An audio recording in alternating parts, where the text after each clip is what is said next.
ഓരോ ജില്ലയിലും ഓരോ വിസ്മയം എന്നാണ് പറഞ്ഞത്. ഒരു വിസ്മയം കണ്ണൂരിൽ പൊട്ടിയിട്ടുണ്ട്. ഏത് വിസ്മയമാണ്? CKP എന്ന വിസ്മയം. CKP യെ UDF-ലേക്ക് കൊണ്ടുവരാനുള്ള ശ്രമം നടത്തുന്നു എന്ന മട്ടിലുള്ള ചില വാർത്തകൾ പ്രചരിച്ചിരുന്നു. CKP എന്ന് പറഞ്ഞൊരു കാര്യം എന്താണെന്നറിയാമോ? ഞാൻ അന്നും ഇന്നും കമ്മ്യൂണിസ്റ്റുകാരനാണ്. എന്നെ 2 മാസം മുമ്പ് സുധാകരൻ വന്ന് കണ്ടിട്ട്, കുറച്ച് നേതാക്കൾ കൂടി വന്ന് കണ്ടിട്ട് അന്നത്തെ പടം എടുത്ത് ഇന്നിപ്പോൾ പ്രചരിപ്പിക്കുകയാണ്. ഞാനിപ്പോൾ കോൺഗ്രസ് കമ്മ്യൂണിസ്റ്റ് പാർട്ടി വിട്ട് കോൺഗ്രസിലേക്ക് പോകുമെന്നുള്ളത്. ഈ പാർട്ടിയിൽ തന്നെയാണ് ഞാൻ ജീവിച്ചത്, ഈ പാർട്ടിയിൽ തന്നെയാണ് ഞാൻ തുടരാൻ തീരുമാനിച്ചിരിക്കുന്നത്. അസത്യപ്രചരണം നിർത്തിയില്ലെങ്കിൽ നിയമ നടപടി സ്വീകരിക്കുമെന്നാണ് CK പത്മനാഭൻ പറഞ്ഞിരിക്കുന്നത്. അപ്പോൾ CK പത്മനാഭനെ പ്രതിയുള്ള UDF-ന്റെ വിസ്മയ മെഷീനും അവിടെ പൂട്ടി. പിന്നെ കോട്ടയത്ത് നിന്നാണ് സുരേഷ് കുറുപ്പിനെ പ്രതിയായിരുന്നു മറ്റൊരു വിസ്മയ മെഷീൻ പ്രവർത്തിപ്പിച്ചിരുന്നതാണ് മനസ്സിലാക്കുന്നത്. അത് സുരേഷ് കുറുപ്പും അടച്ചു വെച്ചിട്ടുണ്ട്. പിന്നെ കൊട്ടാരക്കരയിലേക്ക് വരുമ്പോൾ ഐഷ പോറ്റിയുടെ കാര്യത്തിലാണ്. ഐഷ പോറ്റിയുടെ കാര്യത്തിൽ CPM-ന് ഒരാശങ്കയുമില്ല എന്നുള്ളതാണ്. കാരണം എന്തെന്ന് വെച്ചാൽ CPM കൊല്ലം ജില്ലയിൽ ഒരു നേതാവിന് കൊടുക്കാൻ പറ്റാവുന്ന പരമാവധി കൊടുത്ത നേതാവിന്റെ പേരാണ് ഐഷ പോറ്റി. 2000-ൽ CPM-ലേക്ക് എത്തി. 2006 വരെ ജില്ലാ പഞ്ചായത്ത് പ്രസിഡന്റായി. അവസാനത്തെ ടേമിൽ ജില്ലാ പഞ്ചായത്ത് പ്രസിഡന്റായി. അതിനുശേഷം വീണ്ടും ജില്ലാ പഞ്ചായത്തിൽ തെരഞ്ഞെടുക്കപ്പെട്ട് അതിനുശേഷം ജില്ലാ പഞ്ചായത്തിൽ അംഗവും പ്രസിഡന്റുമായിരിക്കവേ നിയമസഭയിലേക്ക് മത്സരിപ്പിച്ച് മുതിർന്ന നേതാവ് രാജഗോപാലിനെ പോലും പരിഗണിക്കാതെ ജില്ലാ കമ്മിറ്റിയിലേക്ക് പരിഗണിച്ച നേതാവാണ് ഐഷ പോറ്റി.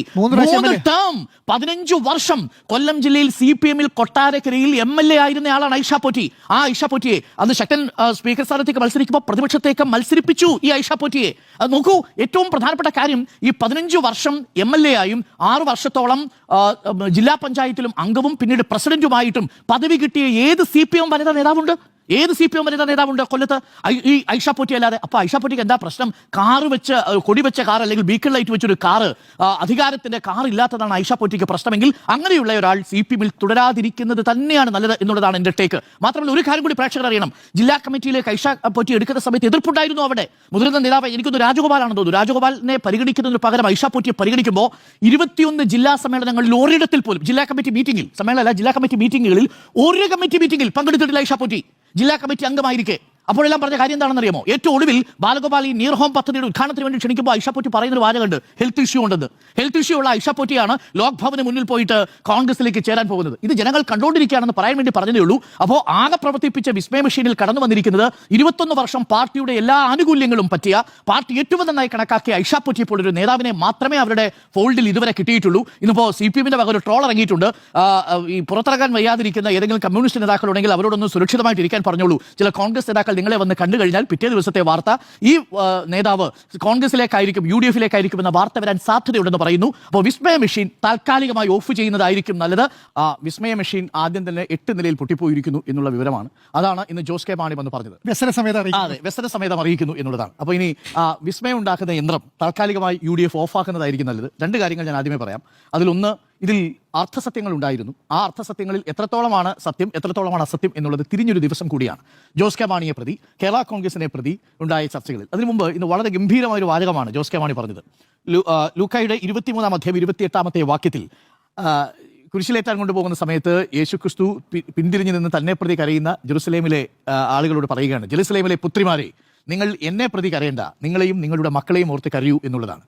കുരിശിലേറ്റാൻ കൊണ്ടുപോകുന്ന സമയത്താണ് എന്നുള്ളതാണ് അതിലൊരു തമാശ, ഹൈലൈറ്റ്. പിന്നെ പിന്തിരിഞ്ഞ് പറയുമ്പോൾ നിങ്ങളെയും നിങ്ങളുടെ മക്കളെയും കുറിച്ച് ഓർമ്മിച്ച് നിങ്ങൾ കരഞ്ഞോളൂ എന്നുള്ളതാണ്. സാങ്കേതികമായ ഒരു കാര്യം ചോദിക്കട്ടെ, ഇതിൽ ജോസ് കെ മാണി LDF-ലേക്ക് വന്നിരുന്നെങ്കിൽ, സാങ്കല്പികമാണ്, എന്താ സംഭവിക്കാൻ പോകുന്നത്? UDF-ലേക്ക് വന്നിരുന്നെങ്കിൽ LDF-ന് എന്താ അതിനകത്ത് നേട്ടം ഉണ്ടാവാൻ പോകുന്നത്? നോക്കൂ, ജോസ് കെ മാണി UDF-ലേക്ക് വന്നാൽ സംഭവിക്കാൻ പോകുന്ന 3 മാറ്റങ്ങൾ. ഒന്ന്, പാലാ മുനിസിപ്പാലിറ്റി LDF-ന്റെ കയ്യിലിരിക്കും.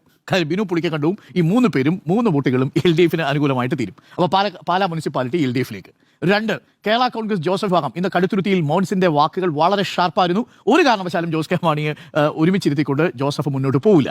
വളരെ കൃത്യമായി മറിയും. കടുത്തുരുത്തിയും തൊടുപുഴയും LDF-നോടൊപ്പം വരും. ആ സമയത്ത് റോഷി അഗസ്റ്റിൻ, പ്രമോദ്, ഒപ്പം തന്നെ കാഞ്ഞിരപ്പള്ളിയിൽ നിന്ന് ജയരാജ്. ഇതിൽ റോഷി അഗസ്റ്റിന് വിജയമുറപ്പ്, ജയരാജ് കാഞ്ഞിരപ്പള്ളിയിൽ നിന്നും ഉറപ്പ്. അപ്പോൾ തൊടുപുഴയും കടുത്തുരുത്തിയും ഇടുക്കിയും ഈ പറയുന്ന കാഞ്ഞിരപ്പള്ളിയും 4 MLA സീറ്റുകൾ അവിടെ ഷുവർ ബെൽറ്റാണ്. Mani C Kappan, that is a third effect. Mani C Kappan മണ്ഡലത്തിൽ പ്രചരണം തുടങ്ങാൻ പോവുകയാണ്. മാണി സി കാപ്പൻ ഒരു കാരണവശാലും പാല വിട്ടു കൊടുത്തൊരു കളിയില്ല. മാണി സി കാപ്പൻ നേരെ LDF-ലേക്ക് വരും. അങ്ങനെ വന്നാൽ ഇപ്പോൾ 5 MLA-മാർ കേരള കോൺഗ്രസ് എമ്മിന്റെ വിഭാഗത്തിൽ നിന്നുണ്ട്. ഇനി ജോസ് കെ മാണി പോയാലോ? ജോസ് കെ മാണിയെ മാറ്റി നിർത്തിയാൽ ബാക്കിയുള്ള കേരള കോൺഗ്രസ് മാണി വിഭാഗത്തിൽ നിന്നും 3, പോട്ടെ 2, തൊടുപുഴയും കടുത്തുരുത്തിയും ജോസഫ് വിഭാഗത്തിൽ നിന്ന് വരുന്ന 2, ഒപ്പം തന്നെ മാണി സി കാപ്പന്റെ 1, 5 അപ്പോഴും LDF-നൊപ്പം ഉണ്ടാവും. ഈ ഗെയിം യഥാർത്ഥത്തിൽ ആരുടെ തലയിൽ ഉദിച്ച ബുദ്ധിയാണെന്ന് എനിക്ക് മനസ്സിലാവുന്നില്ല. മിനിമം കോമൺ സെൻസിൽ ഇന്ന് തിരുവമ്പാടി പോയപ്പോൾ ഉള്ള വലിയ പ്രതീക്ഷ, ഇന്ന് പാണക്കാട് മാണി സി കാപ്പൻ പോയപ്പോഴുള്ള പ്രതീക്ഷ മാണി സി കാപ്പനെ തിരുവമ്പാടിയിലേക്ക് അയച്ചുകൊണ്ട് പാലാ സീറ്റ് എടുത്തു കൊടുക്കാനായിരുന്നു തീരുമാനം എന്നുള്ളതാണ്. ഇതൊക്കെ കോൺഗ്രസിൽ നടന്ന ചില നേതാക്കൾക്കിടയിൽ മാത്രം നടന്ന ചർച്ചകളാണ് കേട്ടോ. ഇനി ഇതിലെ സത്യങ്ങളും അർത്ഥസത്യങ്ങളും അസത്യങ്ങളും എന്താണെന്ന് കൂടി ഞാൻ മനസ്സിലാക്കിയത് പ്രകാരം ഞാൻ പറയാം. ഒന്ന്, നേരത്തെ സ്മൃതി പറഞ്ഞത് കറക്റ്റാണ്. ചങ്ങനാശ്ശേരി പിതാവിന്റെ നേതൃത്വത്തിലാണ്, തറയിൽ പിതാവിന്റെ നേതൃത്വത്തിലാണ് ചില അസംതൃപ്തി കേരള കോൺഗ്രസിനെ അറിയിച്ചിരിക്കുന്നത് എന്നുള്ളത് വസ്തുതയാണ്. അതിൽ രണ്ടു പ്രധാനപ്പെട്ട വിഷയങ്ങളാണ് ഉണ്ടായിരുന്നത്: ഭിന്നശേഷി അധ്യാപക നിയമനവും മറ്റൊന്ന് JB കോശി റിപ്പോർട്ടിന്റെ അടിസ്ഥാനത്തിൽ. പക്ഷേ ഇത് മാത്രമല്ല, യഥാർത്ഥത്തിൽ ഈ രണ്ട് വിഷയങ്ങളും നോക്കൂ. JB കോശിയുടെ കാര്യത്തിൽ 280 222 നടപ്പിലാക്കി കഴിഞ്ഞു. അതിന്റെ കണക്കുകൾ ഇപ്പോൾ കൊടുക്കാൻ പോവാണ്. ഇപ്പോൾ JB കോശിയെ കുറിച്ച് സഭയിൽ വലിയ അഭിപ്രായ വ്യത്യാസമില്ല കേട്ടോ. കാര്യങ്ങൾ ഇപ്പോൾ പി രാജീവ് നേരിട്ട് ഇടപെട്ട് ഇത് സഭാ നേതൃത്വത്തെ അറിയിച്ചു കഴിഞ്ഞു. സിനഡിലടക്കം പി രാജീവ് പോയിരുന്നു, കാര്യങ്ങൾ വിശദീകരിച്ചിരുന്നു. അതിനുശേഷം ഇപ്പോൾ JB കോശിയെ കുറിച്ചുള്ള ചർച്ച സഭയിലില്ല. രണ്ടാമത്തെ കാര്യം, ഭിന്നശേഷി നിയമനവുമായി ബന്ധപ്പെട്ട കാര്യം. ഈ സർക്കാർ എന്താ ചെയ്തത്? സുപ്രീം കോടതിയിലേക്ക് പോയത് NSS ആണ്. NSS ഒരു വിധി നേടുന്നു. അത് മറ്റുള്ളവർക്ക് കൂടി ബാധകമാക്കണമെങ്കിൽ സർക്കാർ ഒരു അഫിഡവിറ്റ് കൊടുക്കണം. ആർക്ക് കൊടുക്കണം? സുപ്രീം കോടതിയിൽ കൊടുക്കണം. സർക്കാർ എതിർപ്പില്ല എന്ന് പറഞ്ഞുകൊണ്ട് ഒരു അഫിഡവിറ്റ് സുപ്രീം കോടതി കൊടുത്തിട്ടുണ്ട്. അത് വരണം. അത് വരാതെ ഈ സുപ്രീം കോടതി കണ്ടംപ്റ്റ് ഓഫ് കോർട്ട് വരത്തക്ക രീതിയിൽ സർക്കാരിന് നീങ്ങാൻ പറ്റൂ. അത് സഭാ നേതൃത്വത്തെ വളരെ ക്ലാരിറ്റിയോട് കൂടി അറിയിച്ചിട്ടുണ്ട്. അതായത് സഭയിലെ അധ്യാപക നിയമനവുമായി ബന്ധപ്പെട്ട്, ഭിന്നശേഷി സംവരണവുമായി ബന്ധപ്പെട്ട വിഷയത്തിൽ, സുപ്രീം കോടതിയിൽ ഇരിക്കുന്ന വിഷയത്തിൽ സർക്കാർ സഭയ്ക്ക് അനുകൂലമായ നിലപാടാണ് സ്വീകരിച്ചിരിക്കുന്നത്. അക്കാര്യത്തിൽ ഒരു സംശയമില്ല. അത് വളരെ വ്യക്തമായി നിയമവകുപ്പ് മന്ത്രി തന്നെ അക്കാര്യം ജോസ് കെ മാണിയെ വിളിച്ചറിയിച്ചു. ജോസ് കെ മാണി വിവരം ചങ്ങനാശ്ശേരിയിലും അറിയിച്ചിട്ടുണ്ടെന്നാണ് ഞാൻ മനസ്സിലാക്കുന്നത്. അപ്പോൾ ഈ രണ്ടു പ്രശ്നങ്ങളും സാങ്കേതികമായി സഭ ഉയർത്തിയ പ്രശ്നങ്ങളും അവസാനിപ്പിച്ചു കഴിഞ്ഞു. ഇതാണ് അതിലെ സത്യം. ജോസ് കെ മാണി ഒരു കാരണവശാലും ഈ തെരഞ്ഞെടുപ്പിന്റെ സമയത്ത് സഭ LDF വിട്ടുപോവില്ല എന്നുള്ളത് വ്യക്തമായി കഴിഞ്ഞു. രണ്ട് കാരണങ്ങളാണ്. അതിലൊന്ന്, പറഞ്ഞു പോകാൻ ഒരു കാരണം വേണം. ഇനി നിങ്ങൾക്ക് ഭിന്നശേഷി സംവരണത്തിന്റെ കാര്യം പറയാൻ പറ്റൂല. ഇനി നിങ്ങൾക്ക് JB കോശിയുടെ കാര്യം പറയാൻ പറ്റൂല. ഇനി വന്യജീവി സംരക്ഷണവുമായി ബന്ധപ്പെട്ട് ഇന്ന് ജോസ് കെ മാണി അതാണ് സ്പെസിഫൈ ചെയ്ത് പറഞ്ഞത്. ഈ സർക്കാരിന്റെ കാലത്ത് കേന്ദ്ര സർക്കാരിന്റെ നിയമമാണെങ്കിലും ആ കേന്ദ്ര സർക്കാരിന്റെ നിയമത്തെ എതിർത്തുകൊണ്ട് സംസ്ഥാന സർക്കാർ ഒരു നിയമം പാസാക്കിയ സർക്കാരാണ് ഇടതുമുന്നണി സർക്കാർ. ഈ സർക്കാരിന്റെ കാലത്താണ് ഏറ്റവും കൂടുതൽ പട്ടയങ്ങൾ വിതരണം ചെയ്തത്. 4,10,000-ത്തിലധികം പട്ടയങ്ങൾ വിതരണം ചെയ്തു. മലയോര കർഷകരുടെ രണ്ട് പ്രധാനപ്പെട്ട പ്രശ്നങ്ങളുടെ കാര്യത്തിലും സർക്കാർ അനുഭാവപൂർവമായ നിലപാട് സ്വീകരിച്ചു. ഇതിനും അപ്പുറം എന്ത് നിലപാടാണ് സ്വീകരിക്കേണ്ടത്? ഇതല്ലേ നിങ്ങൾ എന്താ പറയാൻ പോകുന്നത്? ഭരണം നഷ്ടപ്പെടും എന്നുള്ളത് കൊണ്ട് പാർട്ടി മാറാൻ പോകുന്നു എന്നൊരു നിലപാടെടുക്കാൻ പറ്റൂ? LDFിലേക്ക് ഈ പാർട്ടി വന്നത് വ്യക്തമായ രാഷ്ട്രീയ തീരുമാനത്തിന്റെ അടിസ്ഥാനത്തിലായിരുന്നില്ലേ? ചവിട്ടി പുറത്താക്കിയപ്പോഴല്ലേ LDF അഭയം കൊടുത്തത്? ആ അഭയം കൊടുത്ത LDFിനെ ഇനി തള്ളി പറഞ്ഞുകൊണ്ട് ജോസ് കെ മാണിക്കോ റോഷി അഗസ്റ്റോ പോകാൻ പറ്റൂ? മാത്രം റോഷി യഥാർത്ഥത്തിൽ ക്ലാരിറ്റിയുള്ള തീരുമാനമാണ്. റോഷിയുടെ കഴിഞ്ഞ 5 വർഷത്തെ ഭരണമികവ് ഈ സർക്കാരിലെ ഏറ്റവും നല്ല മന്ത്രിമാരിൽ ഒരാളായി റോഷി അഗസ്റ്റ് അറിയുകയും ഇടുക്കിയിൽ വളരെ അനായാസം വിജയിച്ചു വരാൻ കഴിയുന്ന രാഷ്ട്രീയ സാഹചര്യമുണ്ടെന്നാണ് ഞാൻ മനസ്സിലാക്കുന്നത്. ആ സാഹചര്യത്തിൽ റോഷിയെ സംബന്ധിച്ച് LDFിൽ നടന്നു പോകുന്നത് ഒരു കാരണവശാലും സാധ്യമാകാത്ത കാര്യമാണ്. അവിടെ റോഷിയെ സംബന്ധിച്ച്, ജയരാജനെ സംബന്ധിച്ച്, പ്രമോദിനെ സംബന്ധിച്ചൊന്നും അതിൽ തർക്കമേ ഇല്ല. പിന്നെ പൂഞ്ഞാറിലും ചങ്ങനാശ്ശേരിയിലുമാണ് ചെറിയ സംശയങ്ങൾ ഉണ്ടായിരുന്നത്. ആ സംശയങ്ങൾ കൂടി ഇന്ന് ചെയർമാന്റെ വാക്കുകളോടുകൂടി അത് സ്ഥാനത്തായി മാറിയിരിക്കുന്നു. ഒരുപാട് സാധ്യതകൾ മുന്നിലുണ്ട്. പക്ഷേ ഇപ്പോൾ ജോസ് കെ മാണിക്ക് സ്വീകരിക്കാൻ പറ്റിയ ഏറ്റവും മികച്ച രാഷ്ട്രീയ തീരുമാനം ഇതാണ്. മാത്രമല്ല, ഈ UDFിലേക്ക് പോയി നിങ്ങൾ ജോസ് കെ മാണിക്ക് രാജ്യസഭാ സീറ്റ് രാജിവെക്കേണ്ടി വരില്ലേ? രാജ്യസഭാ സീറ്റ് രാജിവെച്ച് പാലായിൽ മാണി സി കാപ്പനോട് മത്സരിച്ച് പരാജയപ്പെടുകയാണെങ്കിൽ ജോസ് കെ മാണിയുടെ രാഷ്ട്രീയ ഭാവി എന്താ? അതോടുകൂടി തീർന്നില്ലേ കേരള കോൺഗ്രസ്? അതോടുകൂടി അവസാനിക്കില്ലേ കേരള കോൺഗ്രസ്? എത്തിയില്ല. തിരുവമ്പാടി ഇപ്പോൾ ജോസ് കെ മാണിക്ക് മത്സരിക്കാൻ പറ്റൂ? തിരുവമ്പാടി ജോസ് കെ മാണി തമ്മിൽ എന്താ ബന്ധമുള്ളത്? കേരള കോൺഗ്രസിന്റെ ബന്ധത്തിനും അപ്പുറത്തേക്ക്. അപ്പോൾ ചുരുക്കത്തിൽ ജോസ് കെ മാണി ഇന്നെടുത്ത നിലപാടാണ് രാഷ്ട്രീയമായി ശരിയായ തീരുമാനം എന്നുള്ളത് ജോസ് കെ മാണിയുടെയും കേരള കോൺഗ്രസിന്റെയും അണികൾ തന്നെ വിശ്വസിക്കുന്നതാണ്. ഇതാണ് ഇതുമായി ബന്ധപ്പെട്ട് പറയാനുള്ളത്. ഇനി ഈ വിഷയത്തിൽ ഒരു തുടർ ചർച്ചകളേ ഉണ്ടാവില്ല എന്നാണ് ഞാൻ മനസ്സിലാക്കുന്നത്. ആ ചാപ്റ്റർ ക്ലോസ്ഡ് എന്നാണ് ജോസ് കെ മാണിയുമായി ബന്ധപ്പെട്ട അടുത്ത വൃത്തങ്ങൾ പറഞ്ഞിരുന്നത്. ആ ചാപ്റ്റർ ക്ലോസ്ഡ് ആണ്. തിരഞ്ഞെടുപ്പ് വരെ ഇനി ആ ചർച്ച ഉണ്ടാവില്ല. കാരണം ക്യാമ്പയിനിലേക്ക് ഇറങ്ങാൻ പോവുകയാണ് ജോസ് കെ മാണിയും സംഘവും.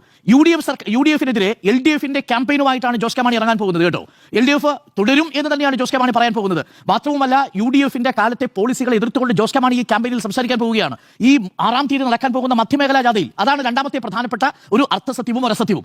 നമ്മൾ റിപ്പോർട്ട് ചെയ്തെന്താ? ജോസ് കെ മാണി ഈ ജാഥയിൽ പൂർണ്ണ സമയം ഉണ്ടാവില്ല. അത് സത്യമാണ് താനും. ജോസ് കെ മാണി ആ വിഷയം ജയരാജനെ ധരിപ്പിച്ചുവെന്ന് നമ്മൾ റിപ്പോർട്ട് ചെയ്തു. അതും സത്യമാണ്. പക്ഷേ അതിനെ വ്യാഖ്യാനിച്ച രീതി എന്താ?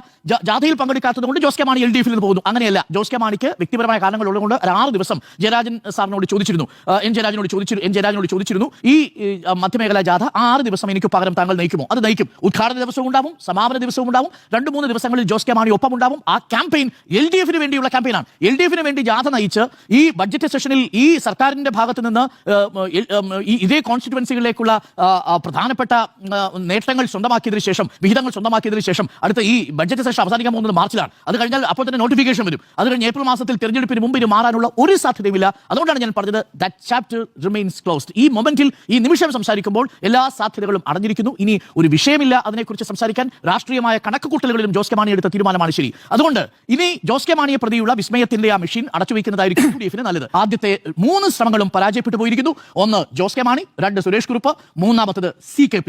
ആകെ വിജയിച്ചതാവട്ടെ ഐഷ പോറ്റി. ആ വിജയിച്ചതിന്റെ കഥയാണ് ഞാൻ പറഞ്ഞത്.